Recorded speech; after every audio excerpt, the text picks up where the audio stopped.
কিন্তু আমরা দেখতেছি আমরা কলম জন্দায় পড়ে গেছি। শ্রমিক ভাইদেরকে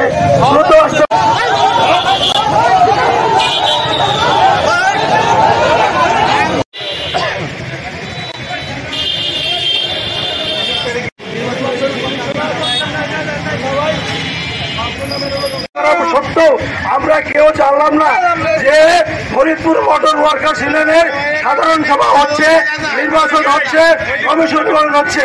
আমরা এর প্রতিবাদ জানাই, এর ভিক্ষা জানাই, এর নিন্দা প্রকাশ করি। সম্মানিত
কিন্তু আমরা আজকে আসছি মানববন্ধন করবার জন্য। আজকে আমাদেরকে নির্যাতন করলো, মারলো, এর কারণটা কেটার জন্য আমরা প্রতিবাদ চাই।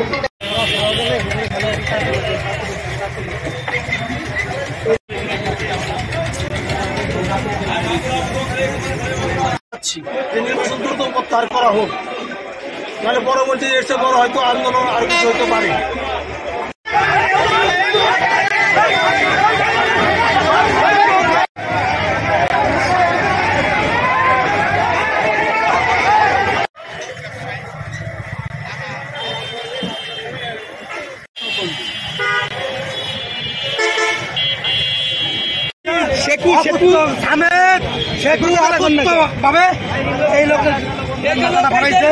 আমার গায়ে হাঁটতেছে এই বাস স্ট্যান্ডে, এই বাস স্ট্যান্ডে বিগত আমলে আমার একটা বাইকেও মেরে ফেলেছে এই ইলিয়াস মোল্লা, আমার আপন ছোট ভাই। আপনারা এই বাস স্ট্যান্ডের শ্রমিক আছে, আপনারা জাইনা দেখেন সেই সময়তে আইসা আগে তার নেতৃত্বে কিছু তার বাহিনী দিয়া তারা এখনো বক্তব্য চাইতেছে।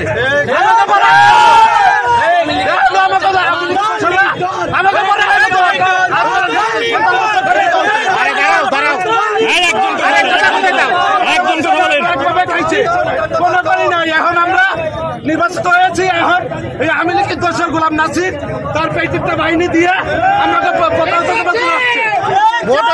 নির্বাচন নিয়ে কোন বিতর্ক, যে বিতর্ক সেটা বিতর্ক নাই। যদি বিতর্ক হয়ে থাকে মামলা করবে, কোর্ট বুঝবে। তো এই জায়গায় কোনো কিছু করা যায়। প্রতিটা সাবজেক্টে সব মন্ত্রণালয়ের লোক উপস্থিতি ছিল।